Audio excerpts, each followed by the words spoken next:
This year's Equity Investors Trade Mission has drawn over 40 foreign investors from across Africa and beyond to explore trade and investment opportunities in the country's growing economy.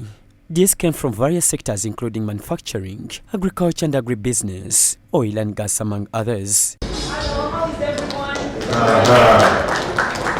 The week-long mission was officially opened yesterday, Thursday 22nd May 2025, with a field visit to various industries in and outside Kampala, and entered the second day today with a conference, dialogue and business-to-business engagements.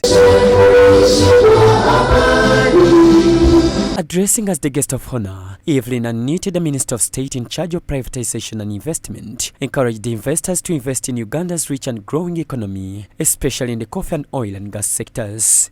She assured them of the government's support through different incentives. Looking for investors who can do for us value addition. I'd like to announce to you that even the opportunity is available now.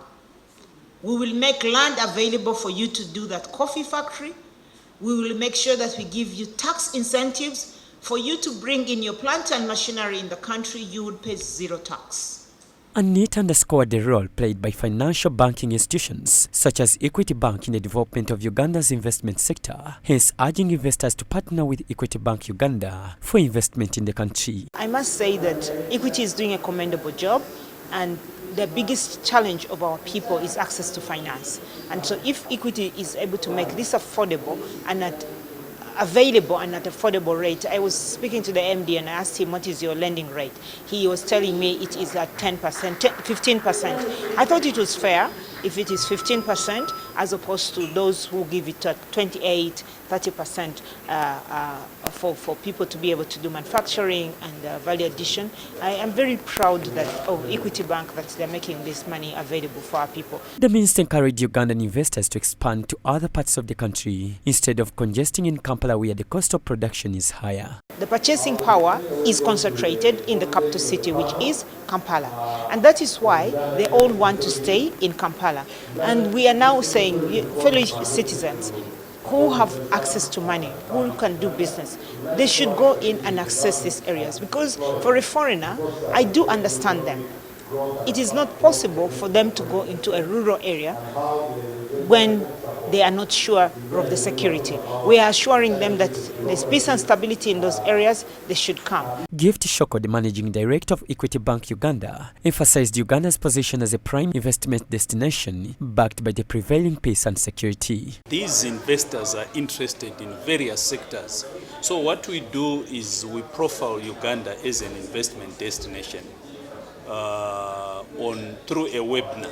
So we had a webinar 3 weeks ago where we profiled Uganda. We had various speakers from Uganda who spoke of the various sectors in the economy, and these investors, that's when they got interested, these 45. So these 45 got interested in coming to Uganda to explore further in their areas of interest. He explained the motive behind the Equity Investors Trade Mission, reaffirming the bank's role as a catalyst for regional economic growth. One of our key pillars is trade and investment. So we feel as Equity Bank we have to promote investment in East Africa, investment intercontinental in Africa, investment with other continents, global investment and trade. So that's why we are doing this.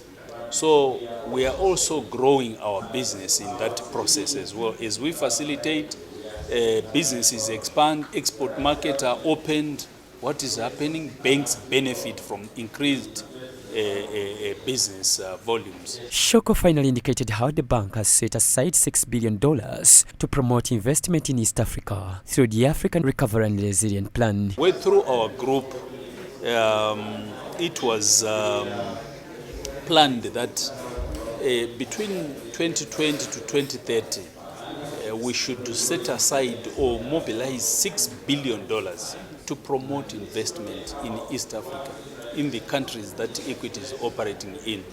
So that represents about 2% of the GDP of the East African community.